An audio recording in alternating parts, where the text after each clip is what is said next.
Right breaking news చూస్తున్నాం. హైదరాబాద్ హిమాయత్ నగర్లో భారీ చోరీ జరిగింది. మినర్వా హోటల్ గల్లీలోని ఇంట్లో చోరీ జరిగినట్లుగా తెలుస్తుంది. సుమారు 2 కోట్ల విలువైన బంగారం, వజ్రాలు అపహరణకు గురయ్యాయి. ఇంట్లో పనిచేస్తున్న బీహార్ వ్యక్తి చోరీకి పాల్పడినట్లుగా అనుమానం వ్యక్తం చేస్తున్నారు యజమాని అభయ్ కేడియా ఫిర్యాదు మేరకు నిందితుడు సుశీల్ను నాగపూర్లో అదుపులోకి తీసుకున్నారు పోలీసులు.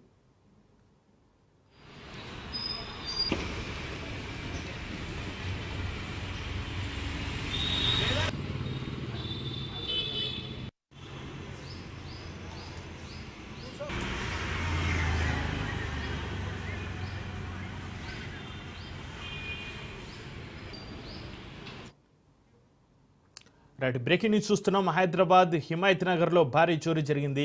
మినర్వా హోటల్ గల్లీలోని ఇంట్లో చోరీ జరిగింది. సుమారు 2 కోట్ల విలువైన బంగారం, వజ్రాలు అపహరణకు గురయ్యాయి.